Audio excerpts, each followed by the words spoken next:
Hi, in this video, I'm going to show you on how you can create a retro film effect to a photo in Canva. So it's essentially going to make your photo look like it was taken more than 100 years ago. And I think there is some really good aesthetic of it because it just looks very different than what we have today.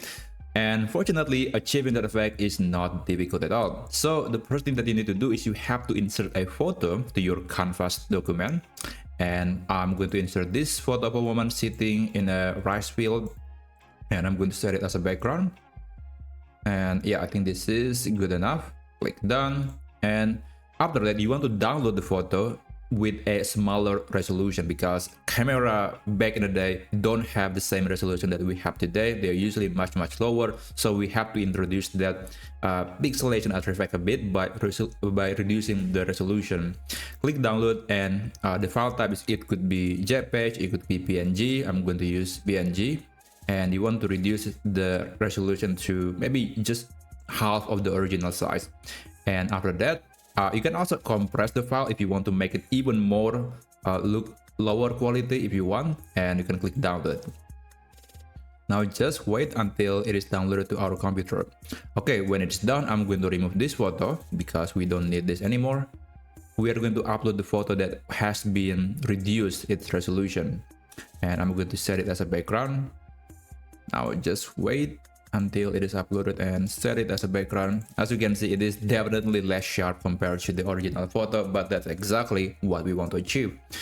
And after that, you want to click edit, go to adjust, and this is where we can play around with the parameters. There are a lot of things here, but the most important thing here is actually the saturation. So camera from more than 100 years ago, they don't have the same amount of colors, so we want to reduce that colors by reducing the saturation. As you can see, if you set it to 0, it's almost like black and white, but we don't have to do that. We just want to reduce it slightly to appropriate amount. I think between 30 and 40 is good enough. And I'm going to apply some vignette effect, so there's going to be some dark area surrounding this subject. Maybe not too much, around 50 is good enough. And you can also play around with other numbers like the temperature. For example, I'm going to increase the temperature so it looks a bit more orange. And after that, I will increase the contrast a little bit, just a little bit, maybe 10 or 20. And you can also play around with the whites and highlights, so it's going to make the white area to be kind of overexposed because again, that's just look very old. I'm going to increase the whites just a little bit, around 20, and highlight is maybe just 10. Okay, so after that, when you're done, you can actually go to elements, and you want to search for vintage overlay. That's the keyword that we are looking for, and you can navigate to the graphics or the photo section. It's totally up to you. I think graphics is better because we have plenty of transparent options right here. And I'm going to select, for example, this one. Oh, maybe not this one. Let's try something else. I guess I want to try this.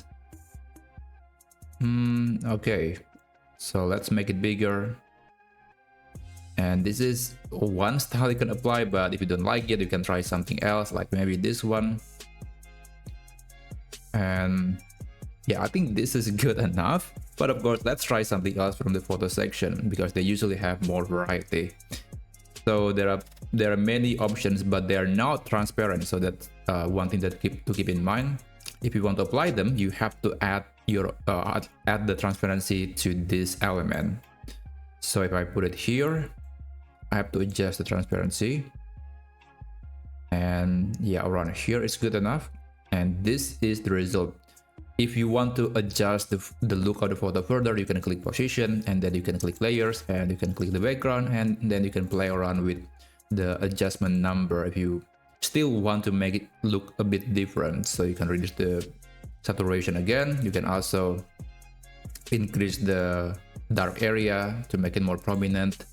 And yeah, that's basically it. I think this photo looks old enough, and you know, it's very close to the retro style that we have in more than 100 years ago. So that's exactly how you can get the retro film effect in Canva. If you like this video, please consider subscribing to this channel, and I'll see you on the next video.